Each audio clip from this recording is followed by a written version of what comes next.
بہنیں۔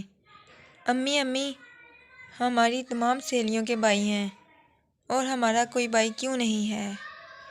ماں مسکرائی اور بولی، اللہ دے گا۔ کب دے گا امی؟ جب اللہ کو منظور ہوگا۔ ان سب کی دعا قبول ہوئی، اللہ کی رحمت کو جوش آیا اور بہنوں کو بھائی مل گیا۔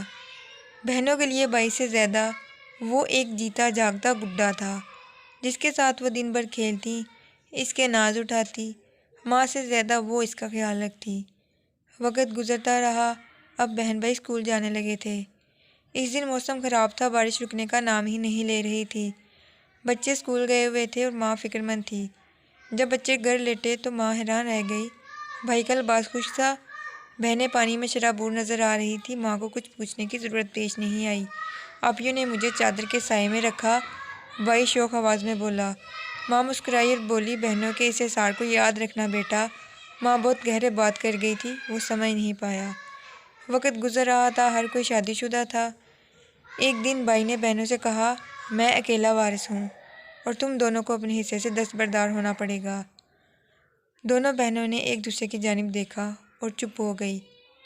کچھ آنسو پلکوں سے چھلکے، مگر اپنے آنسو بھائی سے چھپا لیے۔ جب وہ سب تحصیلدار کے آفس پہنچے، سب کے بیانے حلفی قلم بند ہونے والے تھے۔ وہی لاج دلارا بھائی بہنوں سے ان کا حق چھیننے والا تھا، لیکن بہنوں کے لیے وہ ابھی گڈے جیسا تھا۔ موسم بدل چکا تھا، دسمبر کا مہینہ تھا، آسمان ابر آلود تھا۔ اچانک بارش شروع ہو گئی۔ جب بہنوں نے دیکھا تو فوراً بھائی کے سر پر اپنے آنچل کا سایہ کر دیا۔ یہی وہ لمحہ تھا کہ اچانک ایک جھمکا ہوا بھائی کو بچپن کی برسات یاد آ گئی کہ بھائی چھاتے کے سائے میں تھا اور بہنیں بارش میں بھیگ رہی تھیں، اور ماں کے وہ الفاظ یاد آ گئے کہ بہنوں کے اس احسان کو یاد رکھنا بیٹا۔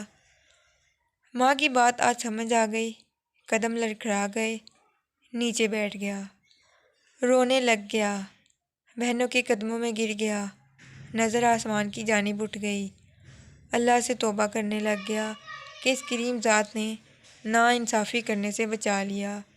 اللہ پاک سب کو ہدایت دے۔